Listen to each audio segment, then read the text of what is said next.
What is something rich people buy that poor people know nothing about? Obscure brands of regular items. I have a few well-off friends and trust fund babies, and all of them need obscure brands of regular items. They want potato chips, it can't be Lay's, it has to be a imported thin-cut potato from France that was harvested by the bay on a cool afternoon by a happy French man. Kidnapping insurance. Fake love. Yes men. People who will pretend that you are brilliant and correct and righteous and meaningful when really you are just rich. Poor people don't understand what it means for someone to act respectful and sincerely, because no one would ever do that to a poor person. You used to be able to rent a disabled person at Disneyland to get past the lines. Rich Russian businessmen rent taxis that are luxurious on the inside, but look like ambulances on the outside to avoid traffic. Autoblog.com. I live in Nick and work as a courier. I regularly deliver things like $50 cookies, 4 of them, across town for a $15 delivery charge. $65 for 4 cookies. Then I must go through the service entrance under the building, as I am not allowed in the regular halls. Upon arriving, I hand the cookies to the servant who answers the door that is in an elevator that opens onto the kitchen usually. I have delivered a $35 bagel. The new thing is cold pressed juices. Daily I will drop an $80 order for 4 juices plus delivery cost. So pushing a $100 for some juice. The apartment's overlooking Central Park. It's crazy. I saw a 12-year-old kid in a private school uniform wearing a brand new Apple Watch and eating with friends at a cafe that had to be $30 a head for a coffee and a snack. Then left and walked into a brownstone, $5 10 million, in Manhattan. That kid will go to a schools that I will never see. Make friends and connections that are impossible otherwise. The 1% live a different life. Different rules. Different opportunities. I think it's great for them. My only concern is the resources that are required to maintain that life are staggering. The carbon footprint. The man-hours of people serving them. Mind-boggling. This is embarrassing. But until last year, I am now 24, it did not occur to me that people could file their own taxes and not use an accountant. Or rather, John, the family accountant. Edit, forgot to tell you about John. Growing up in the 80s and 90s as a kid, all I remember is that if someone ever owned a refrigerator that had an electric ice maker and served water, I would assume they were rich. The same was said about families with kids that owned Power Wheels or had a cell phone in their car. How times have changed. My sister used to work at a very expensive hotel in London. She told me that new clients would check in, and then once they left the room the staff would go in and inventory everything they brought with them and where they put it and how with the help of staff they set the room up. They do this so the next time the client schedules a room, the staff can run out and buy everything on the list so the client doesn't have to have any luggage and everything is set up how they like it. They have thousands of clients and she showed me pictures of room layouts and lists of clothing, watches, and other things that are always set up the same for the same client. Crazy stuff. Welcome back MR. 6. We have purchased a dead prostitute and placed it under the bed just like we know you prefer. Valet parking keys for your car. They don't let the car go above a certain mph limit. CS. Goskins. I heard a story once about a young Russian man who inherited $20 billion and decided to eventually get married. For his bachelor party, he invited all his boys to Russia, escorted them in a black car right from the runway, and they were driven 4 hours deep into the Russian forest. They stopped at a random hotel for the night. And then in the morning, they were dropped off in the middle of the forest.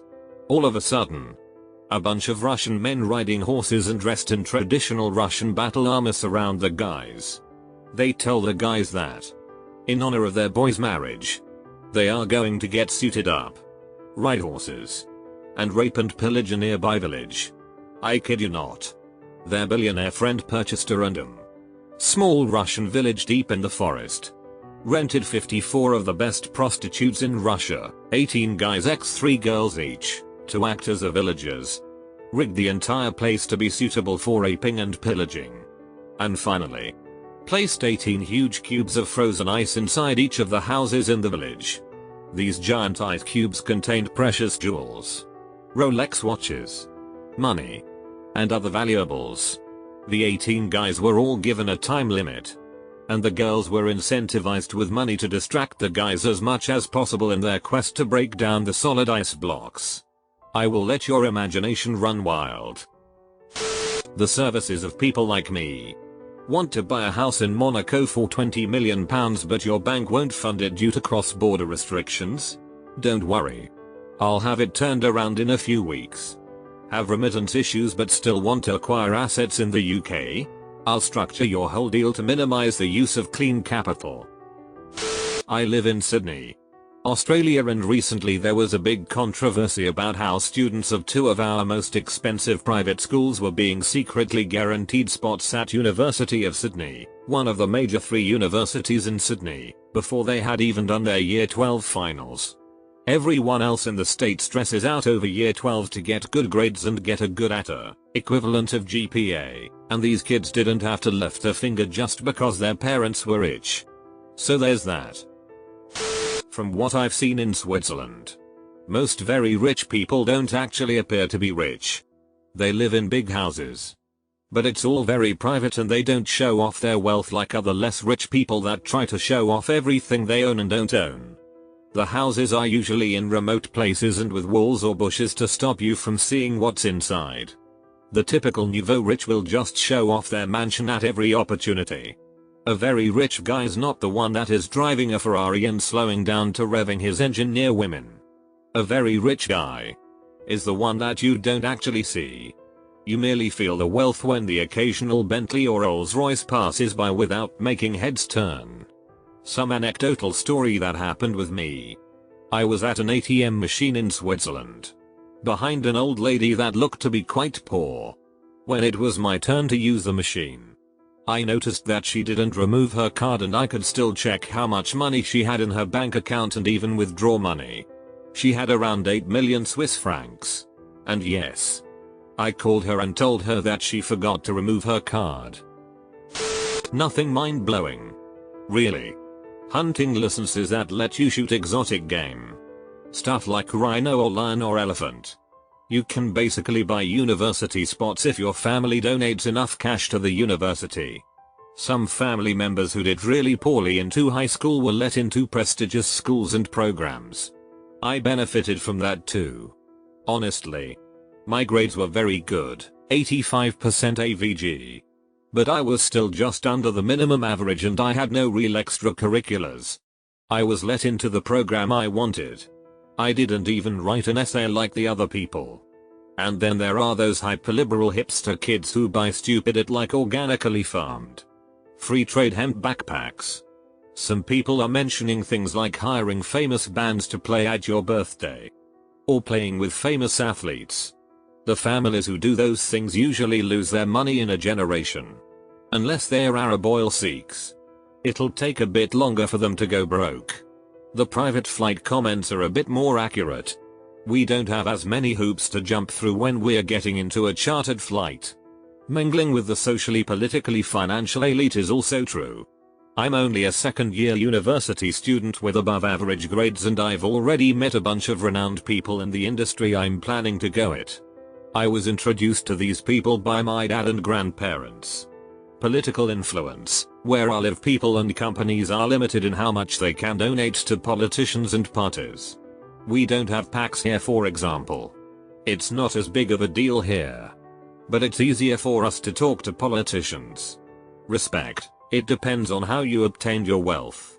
If you're an athlete, movie star or musician, you won't have much respect because those people are usually bankrupt by the end of their life. Also, people from those families are somewhat infamous for their poor behavior. From what my older family members think, people who made their money though tech startups are not as respected. These people tend to be new age, untraditional and on the far left in the political spectrum. For what it's worth, my family made most of their money through oil and gas. A lot of people have multiple cars, but rich people have cars specifically for the weekend. During the week you drive your average S-Class Lexus/7 Series that you don't mind subjecting to cruel traffic. But from Thursday to Sunday you drive your weekend car. These fall on 3 spectrums: antiques, sports cars, or luxury cars. I don't know much about the antiques, but I love going for drives in the area on Fridays just to look at the Rolls-Royce Phantoms and Lambos. Lambos Ferraris are usually driven by younger rich people, Arabs and athletes, and are seen at night usually racing. The luxury cars are the old people. Maseratis are not weekend cars. They're work cars. And every Saturday morning there's a car show in our town. Also banks. If you're rich, you usually are a preferred customer at multiple big name banks. They know you by name and know your family, and you can give upper level management personal calls for help. My dad's rich but he doesn't spend much, and we've lived a middle class life even though we could be living a much lavish life. No complaints at all though. But because of my dad's wealth I am friends with wealthy people, and I have friends who live pretty wild. If I go to a club with one of my friends, the bouncer will know my friend and just let us in. Even when half of us are underage and we have no girls with us. I also dated a girl whose dad was the CEO of a very large federal funded non-profit. I'm not allowed to mention names of politicians, but I'll tell you that House of Cards has a lot of truth to it. There's also the friends I had who were ducking idiots but still got into top-notch universities. And then there were the other not so friendly kids at my private high school whose fathers would give so much money to our high school that these kids could get away with pretty much anything. Racism, cheating and skipping class. And me witnessing all this was weird because the way my dad raised my family with a save first mentality. I never really asked for things that much. But yeah. Rich white people crazy.